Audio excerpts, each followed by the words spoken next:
네, 매승의 칠발 얘기를 했고요. 그래서 매승의 칠발 같은 경우에는 본격적인 부작품의 등장이라고 보면 되겠고요.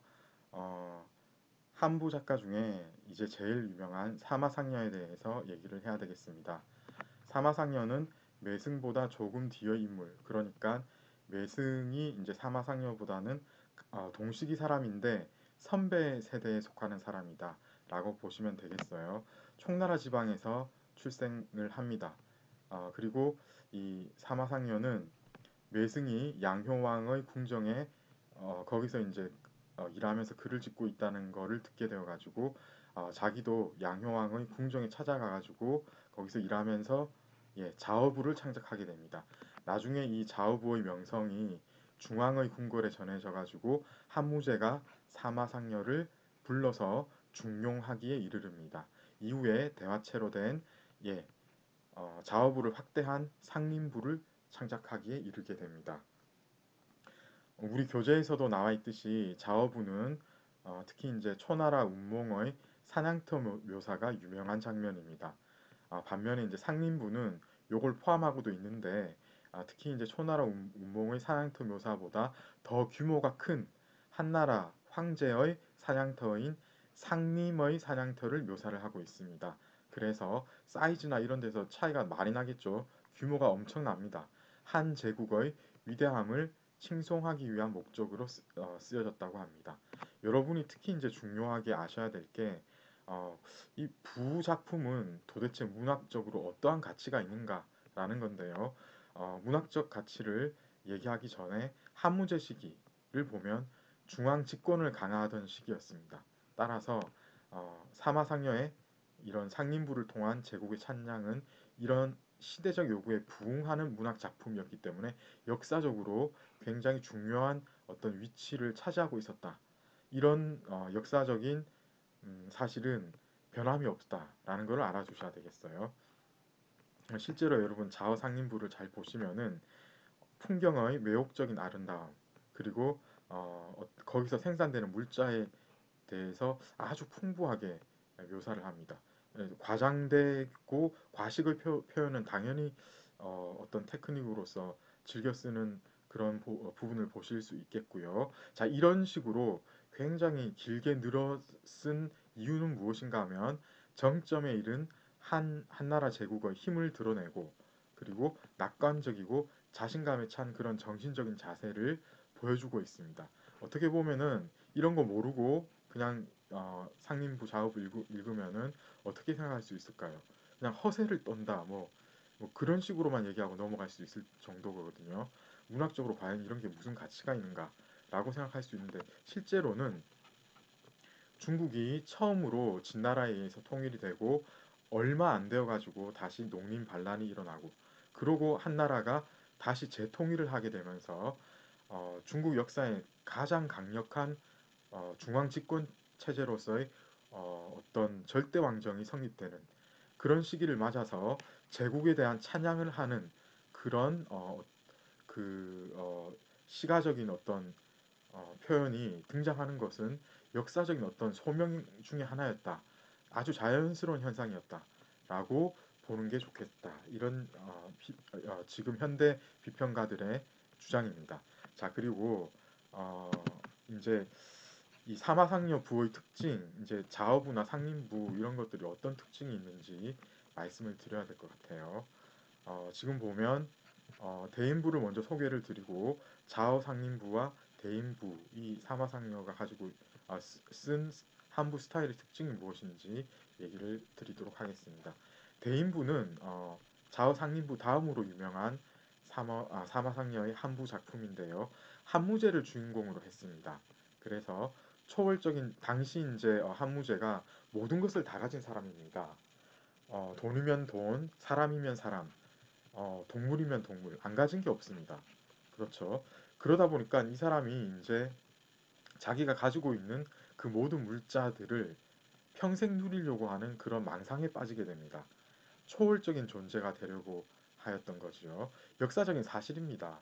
실제로 한무제가 우리나라뿐만 아니라 일본까지 동남 동료를 보내가지고 불로초를 찾게 하고 이런 것들이 전부 실제로 있었던 이야기입니다.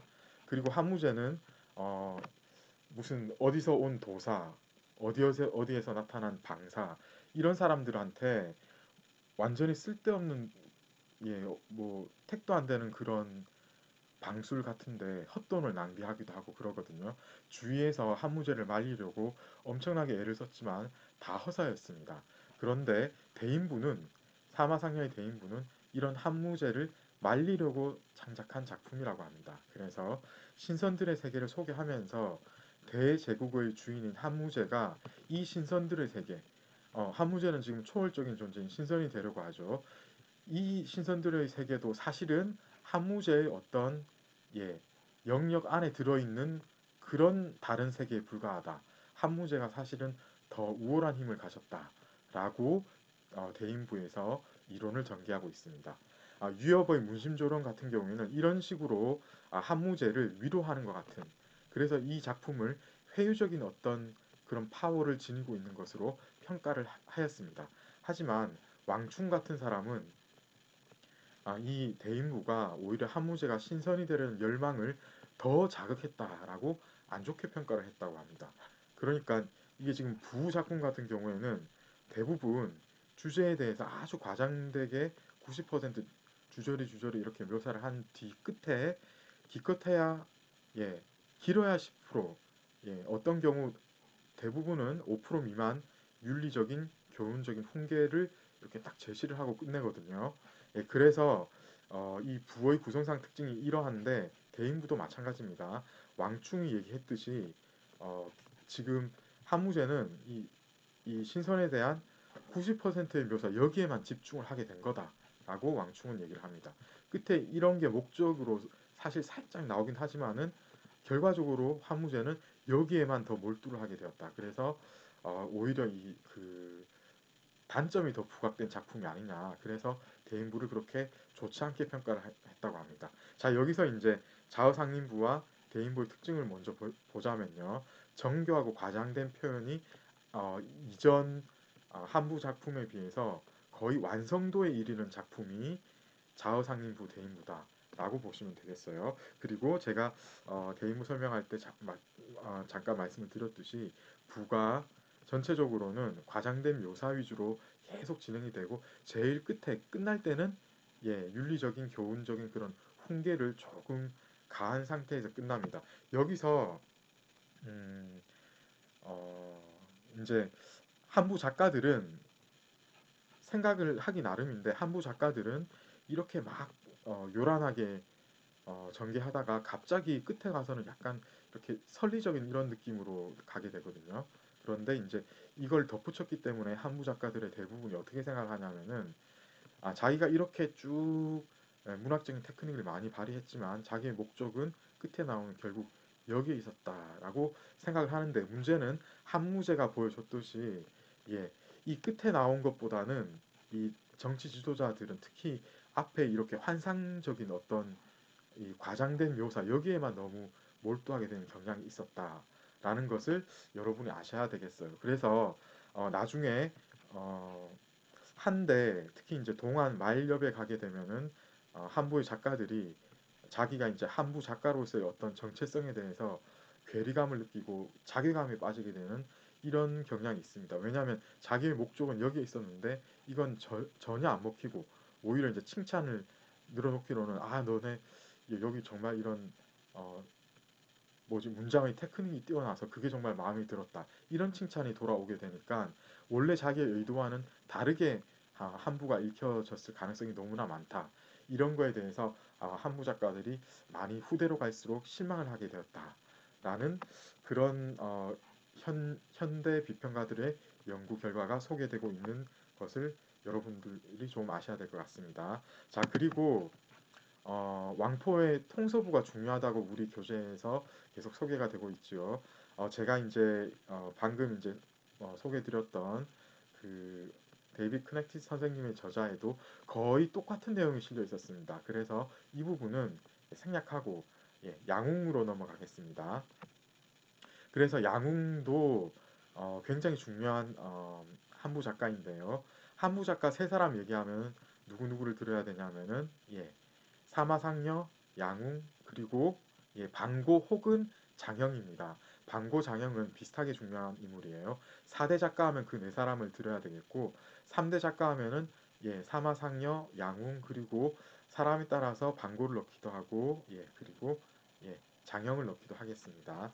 양웅 같은 경우에는 이 사람도 역시 촉당해서 컸다고 해요. 그래서 사마상려하고는 어떤 일체감이 좀 있었다. 동지로서의 느낌이 있었어요. 자기 고향의 선배격으로 일찍부터 동경했던 사람이라고 합니다.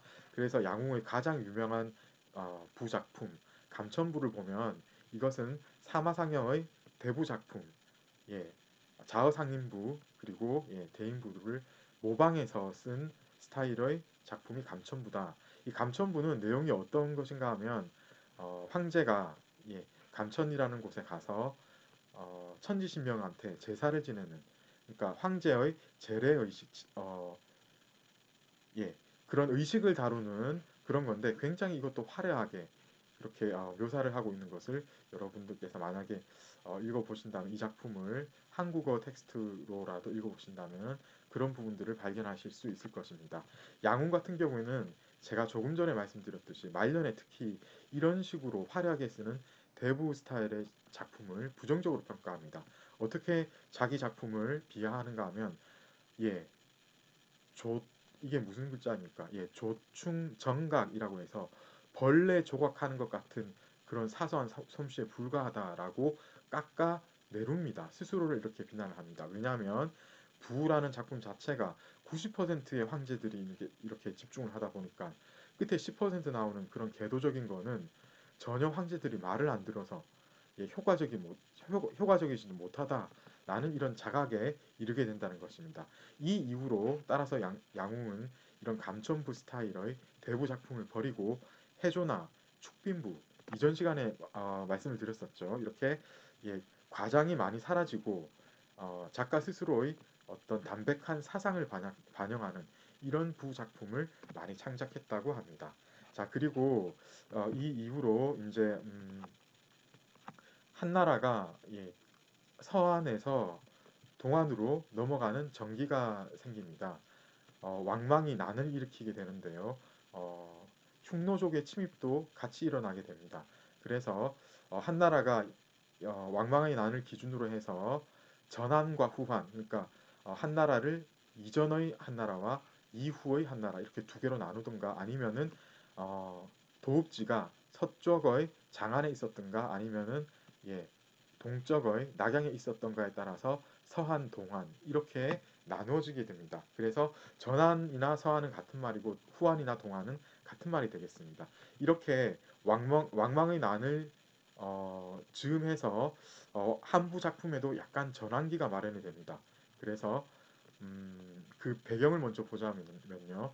반표 같은 경우에 북정부를 씁니다. 북정부 이거 이제 제목의 뜻을 보자면 북쪽으로 이 정자는 정복하다 정자이지만은 이제 여정 그러니까 여행을 떠난다라고 보시면 되겠어요.